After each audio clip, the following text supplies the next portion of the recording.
Welcome to Suri Cheating Story, where we share true stories of betrayal in love. Our channel brings heartfelt, real-life experiences from those who have endured the pain of infidelity. Whether you're facing challenges in your own relationship or seeking to better understand the complexities of love and trust, Suri Cheating Story is the place for you.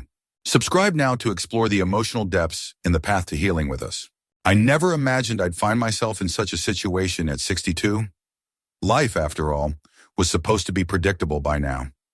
Mornings spent tending to my garden, afternoons filled with quiet reading, and evenings beside my husband James, as we reminisced about the years behind us. But one evening, a private conversation changed everything, leaving me questioning what I thought I knew. It all started with a corporate gala hosted by James's company. He had worked there for over 3 decades, rising through the ranks with unwavering dedication. His boss, Richard Caldwell, was a man of quiet authority, someone I had only exchanged polite pleasantries with at previous events. He was in his mid-60s, tall and distinguished, with an air of quiet confidence that seemed effortless. The gala was held at an upscale hotel in downtown Chicago, its grand chandeliers casting a warm glow over the elegantly dressed attendees. The room hummed with conversation, the clinking of glasses, and the soft melody of a live jazz band in the corner. I wasn't particularly fond of these events. I preferred the comfort of home, but James had insisted, so I slipped into a modest navy blue dress and agreed to accompany him. Everything seemed perfectly ordinary at first. James was caught up in discussions with his colleagues, and I occupied myself by chatting with the other spouses. That was until Richard approached me.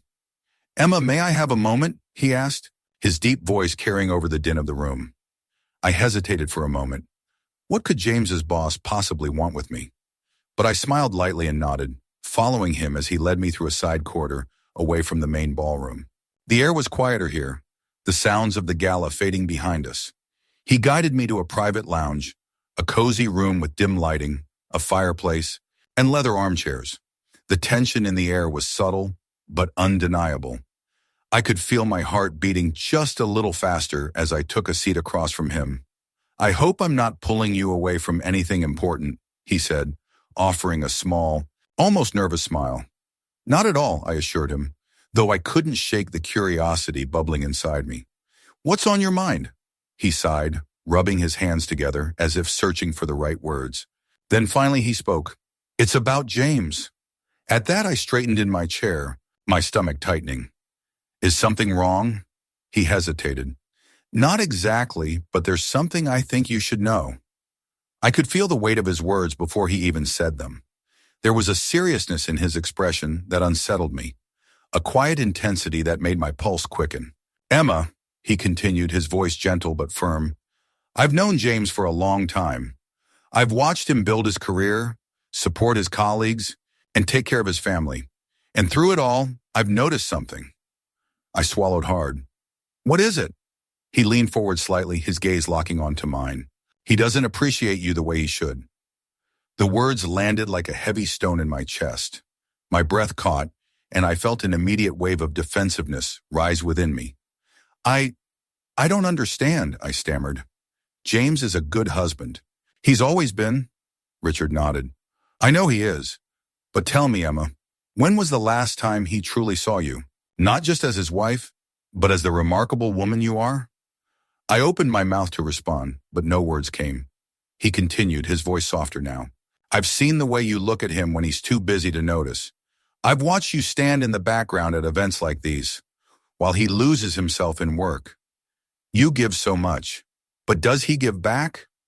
A lump formed in my throat. I wanted to protest, to tell him he was wrong, but something deep inside me wavered. "I don't mean to overstep," Richard said, leaning back slightly. "But sometimes an outsider sees what those inside cannot." I exhaled slowly, my mind racing. Richard studied my face, then offered a small, knowing smile. "Emma, you deserve to be seen." The words struck a chord I hadn't realized existed within me, and for the first time in a long while, I wasn't sure what to feel. I sat there frozen, Richard's words echoing in my mind, stirring something I wasn't ready to confront. "You deserve to be seen." Had I really gone unnoticed for so long? When we got home, James did what he always did. Took off his jacket, set his keys on the counter, and retreated to his office for one last check of his emails. I stood in the kitchen for a long moment, staring at the empty space where he had just been. I wasn't angry at him. Not exactly. James had always been this way, dedicated to his work, steady in his routines. He had given me a good life, a secure life. But Richard's words had unearthed something in me, something I couldn't push back down. I walked to the bedroom and caught my reflection in the mirror. 62 years old. My once auburn hair now carried streaks of silver. Faint lines traced my face, reminders of the years I had lived.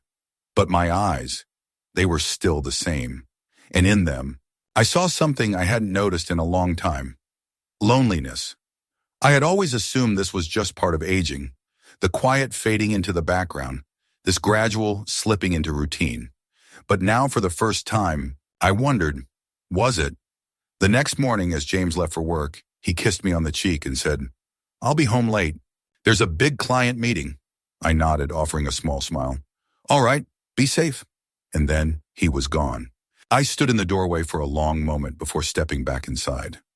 Normally, I would fill my day with errands, housework, or gardening, but today I felt restless. Before I could talk myself out of it, I reached for my phone and dialed a number I never thought I would. Richard answered on the second ring. "Evelyn?" His voice carried the faintest note of surprise. I took a slow breath. "Do you have time for a cup of coffee?" There was a pause and then softly, "Of course." An hour later, I found myself sitting across from him at a quiet cafe near the lake. The air smelled of roasted coffee beans and fresh pastries, and outside the autumn leaves danced in the breeze. Richard looked at me with quiet curiosity. "I wasn't sure if I'd hear from you." I stirred my coffee, watching the swirls of cream blend into the dark liquid. "I wasn't sure if I'd call," I admitted. He nodded, waiting. I exhaled slowly. "I've been thinking about what you said." His expression remained unreadable, and I hesitated before meeting his gaze. "You were right." Something flickered in his eyes, something I couldn't quite name.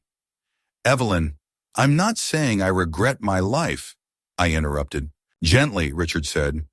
"Mark and I have built something strong, something real. But somewhere along the way, I think I forgot how to want something for myself." I swallowed hard, the weight of his words sinking into my chest. "Now?" I asked, my voice trembling with uncertainty. "I don't know," he replied softly, leaning forward slightly. "But it's never too late to start." A silence settled between us, filled only by the distant hum of conversation around us. Finally, Richard spoke again, his voice quieter now. "I just want you to be happy." I looked at him, really looked at him. Here was a man who had no reason to interfere in my life, no reason to say the things he had, except that he had seen something in me that even I hadn't. And suddenly, I realized that I had a choice to make. I sat there staring at Richard across the small cafe table, my hands wrapped around the warm ceramic of my coffee cup. "I just want you to be happy." His words hung in the air, heavy yet gentle, like a truth I had been avoiding for far too long. For years, I had told myself that contentment was enough, that security, stability, and loyalty were the pillars of a good life. And they were. But Richard had uncovered something else in me, something I hadn't even known was missing, a need to feel. I took a slow breath, the weight of my thoughts pressing down on me. "Richard, I don't know what to do with all of this." His eyes softened. "You don't have to do anything, Evelyn. Just think about what makes you happy. When was the last time you did something just for yourself?" I opened my mouth to respond but stopped. When was the last time? I had spent decades ensuring Mark was supported, that his career, his goals, his world remained intact. I had created a life of order, of routine. But what about me? I took a sip of my coffee, the rich, bitter warmth grounding me for a moment. "I don't know who I am outside of my marriage," I admitted, the words surprising even myself. Richard gave me a small, knowing smile. "Then maybe it's time to find out." I let out a breathy, nervous laugh. "That sounds terrifying." "Maybe, but also exciting, don't you think?" I didn't answer. I couldn't, because deep down, I knew he was right. We sat in silence for a while, the world outside moving as it always did, cars passing, people laughing, the wind rustling the golden autumn leaves. Life didn't pause for reflection, but maybe for the first time, I needed to. Finally, I set my cup down and met his gaze. I don't know what the future holds, Richard, but I do know that I need to start living again. A smile tugged at the corner of his lips. That's all I wanted you to realize. That night, when Mark came home, I was already sitting at the kitchen table waiting. He barely looked at me as he set his briefcase down and loosened his tie. "Long day," he muttered. "I'm exhausted." I watched him for a moment. This man I had built a life with. This man I had loved for decades.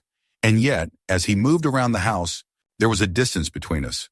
A chasm I hadn't noticed growing over the years. I took a deep breath. "Mark, can we talk?" He paused, finally glancing at me. "About what?" I swallowed, gathering the courage.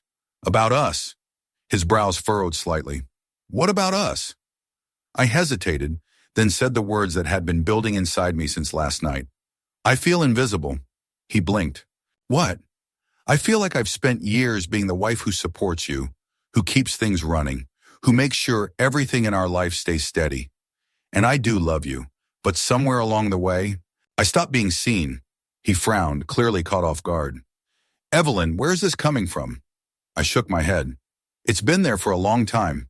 I just never let myself say it out loud." He sat down across from me, rubbing a hand over his face. "I didn't know you felt this way." I studied him carefully. "Did you ever wonder?" He was silent, and in that moment, I realized something painful. Mark wasn't a bad husband. He wasn't cruel or neglectful on purpose. He had simply assumed, as I had, that marriage meant routine. That comfort was enough, that we didn't need to check in on each other the way we once did. But that wasn't living. That wasn't love. Not anymore. "What are you saying?" he finally asked, his voice cautious. I inhaled deeply. "I need to start living for me again." His face paled slightly. "Are you leaving me?" I hesitated, then shook my head. "I don't know what the future holds, Mark, but I do know that I can't keep looking like this. And if we want this marriage to survive, something has to change." He looked at me for a long time, and for the first time in years, I saw something flicker in his eyes. Realization. Maybe we had a chance to fix this. Maybe we didn't. But for the first time in decades, I was ready to find out. If you find this story interesting and want to see more touching, tense, but meaningful situations, don't forget to subscribe to our channel today. Leave a comment with your thoughts. Share this story with your friends, and remember to like the video so we can stay motivated to bring you more great and meaningful content. Thank you for watching and supporting us.